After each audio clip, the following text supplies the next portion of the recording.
André. Bonjour à tous. Alors, je voulais commencer par remercier l'AFRAVI d'avoir organisé ce symposium et de nous permettre de pouvoir exposer nos données, nos problématiques et débattre de cette question du VIH dans la Caraïbe. Donc mon propos va finalement être principalement introductif. Ça va permettre de poser un petit peu le contexte dans lequel se trouve la Caraïbe et pour amener les autres présentations. Alors, un petit peu de géographie d'abord, c'est quand même important. On parle de la Caraïbe, mais finalement, qu'est-ce que la Caraïbe? Alors, stricto sensu, la Caraïbe, c'est les territoires qui bordent la mer des Caraïbes. Vous voyez cette espèce de mer intérieure au bout de l'océan Atlantique. En pratique, on distingue les grandes Antilles, Cuba, Jamaïque, l'île d'Hispaniola avec Haïti, République dominicaine, Porto Rico. Et puis les petites Antilles, ici, sur lesquelles, là, vous voyez, sur la droite du schéma, ces îles sont agrandis. Dans la manière dont l'ONU-SIDA a de classer les territoires, il rajoute donc à ces grandes Antilles et petites Antilles Belize, et puis le plateau des Guyanes, qui est un petit peu plus distant, mais qui traditionnellement est souvent associé à la Caraïbe, donc le Guyana, le Suriname et la Guyane française. En termes de francophonie, c'est ce que vous voyez en marron sur la carte, on a donc plusieurs territoires francophones, mais qui sont un petit peu perdus dans d'autres, parmi les anglophones et les hispanophones. On a Haïti, avec 10,9 millions d'habitants, une population de personnes vivant avec le VIH estimée par l'ONU-SIDA à 110 000. Pour la Caraïbe, cette estimation est de 310 000 personnes en 2016. Sur les territoires français, donc on a donc dans les petites Antilles, Saint-Martin et Saint-Barthélemy. Vous voyez, c'est pas du tout la même échelle, 35 000 habitants, une petite île. Les personnes connues et suivies comme vivant avec le VIH sont un petit peu moins de 500. En Guadeloupe, ce nombre, donc le nombre d'habitants, c'est un peu plus de 400 000. Le nombre de personnes vivant avec le VIH connues et suivies, 1423. En Martinique, un petit peu moins de population et une population de personnes vivant avec le VIH un peu moins nombreuse, un peu plus de 1000 personnes. En Guyane, donc vous voyez le contexte de la Guyane géographique est assez différent.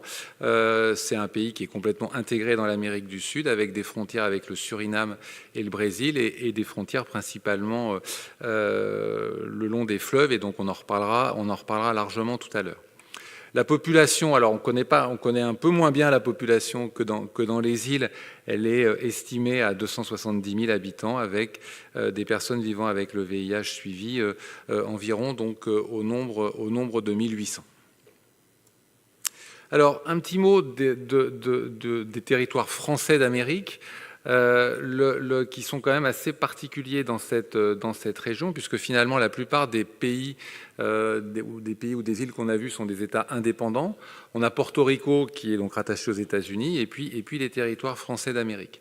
Donc dans les territoires français d'Amérique, on a le système de soins français dans toute son intégralité, donc qui comprend entre autres une prise en charge à 100% des infections virales chroniques, des recommandations de traiter toutes les personnes vivant avec le VIH. Depuis 2016, une prise en charge à 100% des traitements pour la PrEP, des structures qui ont été mises en place en 2016 permettant d'avoir une offre d'information, de dépistage, de diagnostic autour des IST, donc y compris VIH, hépatite et donc de santé sexuelle de manière globale. Et donc dans nos territoires français, il y a plusieurs Cégide par territoire. Et puis donc une organisation de coordination identique à celle de la France métropolitaine, centrée autour des Corévis, dont les missions ont été élargies aux IST il y a quelques mois. Donc finalement, un système tout à fait comparable à celui de la France métropolitaine.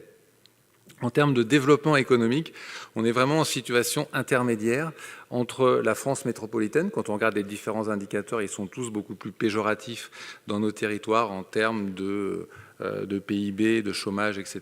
Par contre, c'est beaucoup plus élevé que la plupart de nos pays voisins, ce qui rend les territoires, enfin, ce qui donne une place assez particulière aux territoires français parmi les autres territoires.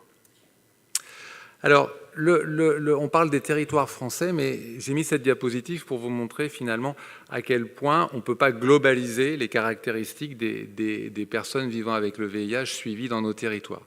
Vous avez, donc là, c'est un recueil, une analyse sur les personnes suivies donc aux Antilles françaises en 2017 avec donc le même dossier informatisé NADIS. Et donc du coup, ce qui est intéressant sur ces tableaux, c'est de voir finalement donc la disparité. Ici, on a Saint-Martin, la Guadeloupe, la Martinique. On voit que la proportion de femmes est de 55% à Saint-Martin, elle est de 37% en Martinique. On voit que seulement 22% des personnes suivies à Saint-Martin sont nées en France, alors que ça va jusqu'à 83% en Martinique. En termes de transmission du VIH, on voit 85% de transmission hétérosexuelle à Saint-Martin contre 65% en Martinique, avec une situation intermédiaire en Guadeloupe. Et donc on retrouve l'inverse avec les HSH, 8% à Saint-Martin, 29% en Martinique. Ce qui est commun, c'est la très faible fréquence des usagers de drogue par voie intraveineuse. Et donc, du coup, cette faible fréquence des usagers de drogue explique le fait qu'on a une prévalence très faible de l'infection par le VHC. En ce qui concerne la Guyane, on a des caractéristiques donc, qui seront rappelées tout à l'heure, mais qui sont proches finalement de celles qui sont observées à Saint-Martin. Alors, les nouvelles infections dans la Caraïbe, on voit toujours, c'est comme ça depuis le début de l'épidémie, que c'est Haïti qui a la part la plus importante des infections et aussi des nouvelles infections, avec, ça c'est un fait nouveau, Cuba qui prend une place de plus en plus importante, et ensuite la République dominicaine. En termes justement de dynamique, on voit que des pays comme Haïti ou la République dominicaine on a un nombre de nouvelles infections qui a tendance à diminuer, alors qu'on a une infection qui est beaucoup plus active, une épidémie qui est beaucoup plus active et dynamique à Cuba ou au Guyana. Comme dans tous les pays du Sud, la mise à disposition des antirétroviraux, qui a augmenté régulièrement dans la Caraïbe depuis 2000, a permis une régression de la mortalité, avec encore une disparité importante dans les territoires, dans les indications du traitement. Si on voit qu'on a un traitement pour toutes les personnes donc dans les territoires français, en Haïti, on voit par exemple qu'au Suriname, on est toujours pour traiter les personnes à un seuil de 350 CD4. Alors les populations clés, venons-en. Alors les populations clés, telles qu'elles sont définies par l'ONU-SIDA, donc au nombre de 5, les HSH, les prisonniers, les personnes qui s'injectent des drogues, les personnes transgenres et professionnels du sexe. Alors, en ce qui concerne les HSH, on aura une présentation tout à l'heure par Steve Laguerre pour la situation des HSH en Haïti.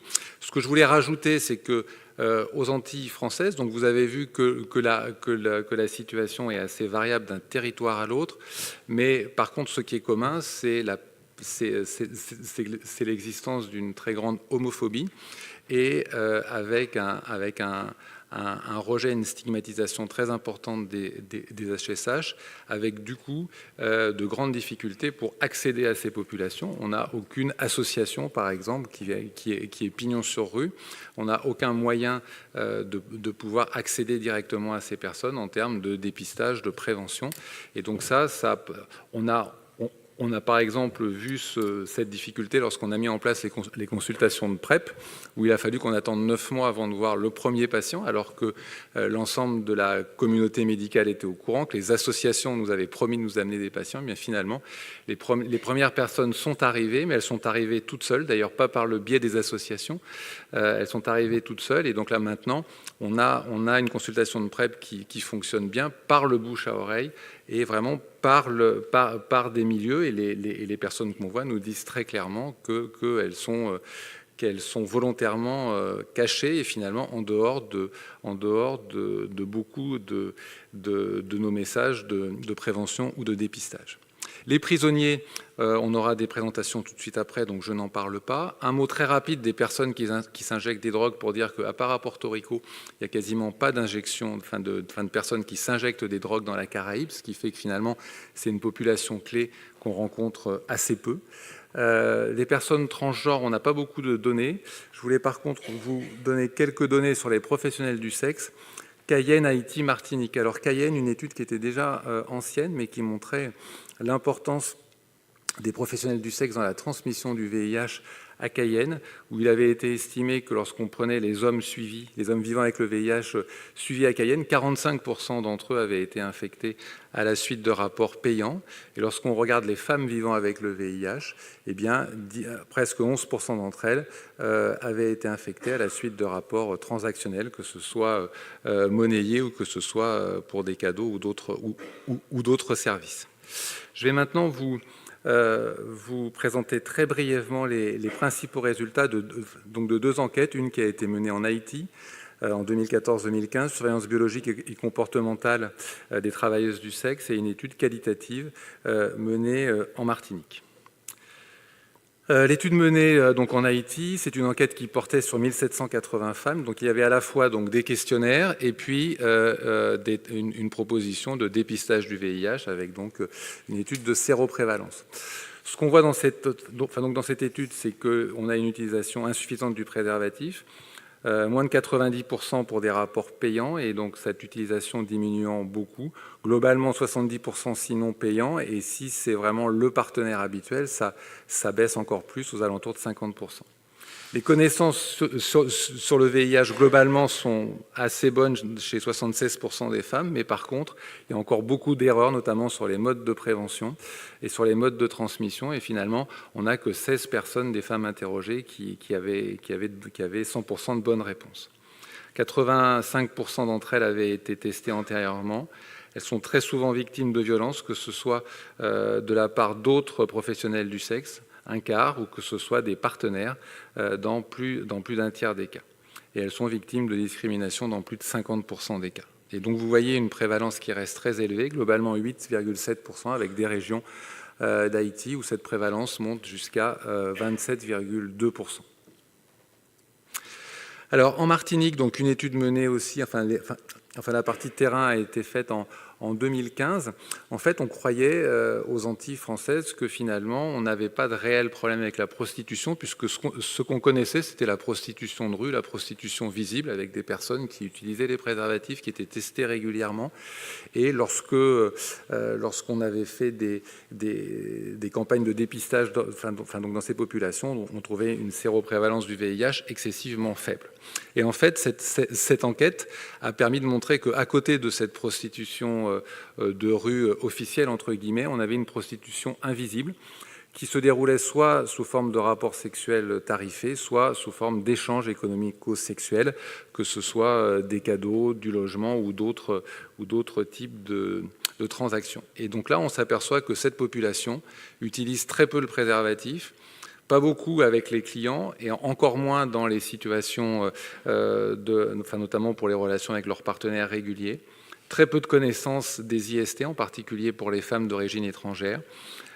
Et un dépistage donc, des IST qui se fait régulièrement dans cette population chez les HSH, mais pas du tout chez les femmes étrangères ni chez les hommes hétérosexuels. Donc ça nous a permis finalement cette étude de découvrir une population, alors une population cachée, avec toutes les difficultés que ça implique, mais donc une population particulièrement vulnérable au VIH. Alors, à côté des populations clés, on peut définir dans nos régions donc des populations vulnérables, un petit peu plus spécifiques aux difficultés qu'on rencontre. On a bien décrit ces personnes-là aux Antilles notamment, que ce soit en Martinique ou en Guadeloupe. Ce sont des personnes qui vivent en grande précarité, souvent consommatrices de crack. Alors on vous présentera tout à l'heure une étude qui a été faite sur la consommation de crack en Guadeloupe et aux Antilles en général, mais là je vais vous montrer quelques données sur ces populations. Les migrants et populations mobiles, et on vous en parlera tout à l'heure, notamment en ce qui concerne la Guyane, et puis des populations particulières sur les bords du Maroni, en particulier les piroguiers, mais pas seulement, mais donc tout ça, ça fera l'objet des présentations qu'on vous présentera tout à l'heure. Sur ces personnes en grande précarité, je voulais vous montrer par exemple une action, une situation donc, qui existe dans le quartier Vieux-Pont au Lamentin. Donc c'est dans une zone suburbaine à côté de Fort-de-France, donc en Martinique. Vivent dans cette zone une population en grande précarité. Ce sont des personnes qui, pour la plupart, vivent dehors, n'ont pas de revenus, n'ont pas de prestations sociales, sont à plus de 90% des usagers de crack. Il y a de fréquents échanges économico-sexuels et un contexte de violence important. Il y a une intervention multidisciplinaire qui a été mise en place, reposant sur des associations, sur des médecins, avec notamment donc, la mise en place d'une permanence d'accueil et d'accompagnement sous forme de modulaire, un bus aussi pour les personnes ne pouvant pas se rendre au modulaire, et donc comme vous le voyez donc, sur la diapo, des soutiens associatifs, et puis des actions qui ont été menées ponctuellement par des médecins généralistes et des médecins hospitaliers. Donc là, vous avez ici l'exemple de qui permettent d'accueillir les personnes, de faire une consultation médicale, et aussi dans ces endroits, on donne des vêtements aux personnes, on leur donne à manger et on essaye de les accompagner et de régler leurs difficultés sociales. Voilà le bus qui permet pour les personnes qui ne souhaitent pas se rendre jusqu'au modulaire de pouvoir aller vraiment à l'endroit où ils se trouvent. Et donc sur une période de 7 mois, on a sur une action donc, de dépistage et de traitement, donc on avait pu voir 61 personnes, 40 hommes, 21 femmes, un âge de 44 ans. Et donc vous voyez donc, ce qu'on a dépisté, une syphilis active dans près de la moitié des cas, une séroprévalence du VIH à 22%, hépatite B 5,1%, hépatite C 3,4%. Donc vraiment une population très à risque et donc avec un certain nombre de co-infections. En termes de prise en charge, et c'est là que les problèmes se posent et que ça pourrait être intéressant d'avoir une discussion tout à l'heure. Donc la syphilis, c'est pas compliqué, traitement sur place. Sur le VIH, on s'aperçoit finalement que sur les 13 personnes, donc on avait seulement 5 nouveaux diagnostics, 8 infections déjà connues avec des personnes déjà dépistées, même dépistées plusieurs fois. Un dépistage plutôt précoce, mais par contre des gros problèmes de suivi. Alors de temps en temps, ce sont des personnes qu'on retrouve au centre pénitentiaire, et donc ça, on va vous en parler tout de suite après. De temps en temps dans le service de maladies infectieuses, mais malheureusement, c'est que de temps en temps. Donc, qu'est-ce qu'on peut mettre sur place ? Certain nombre de choses sont en discussion. Équipe mobile pour se rendre sur place, pour dispenser les traitements au sein des structures sur place. Alors peut-être qu'avec des nouveaux schémas, s'ils sont validés en 4 jours sur 7, on pourrait arriver à traiter les personnes, mais c'est très clairement insuffisant. C'est-à-dire qu'à côté du VIH, il y a énormément de comorbidités liées à la prise de cocaïne, comorbidités liées au mode de vie, aux co-infections. Et donc, du coup, il n'y a pas que le VIH finalement comme problème. Et il faudrait très certainement imaginer des structures de soins dans lesquelles les personnes pourraient être accompagnées pour qu'on puisse les prendre en charge de manière globale. Donc, pour terminer finalement, sans déflorer la suite, ce qu'on peut retenir de nos populations clés et vulnérables dans la Caraïbe, c'est que comme souvent, ça c'est pas spécifique, mais disons que c'est un problème notamment chez les HSH qui est particulièrement aigu. Elles sont victimes de stigmatisation et d'exclusion, et donc du coup, non seulement ce sont des populations à risque, mais en plus ce sont des populations qui sont particulièrement difficiles à atteindre, et c'est quelque chose sur lequel on bute régulièrement et on bute toujours. C'est arriver à parler à ces personnes. Donc arriver à les atteindre pour prévention, dépistage et prise en charge.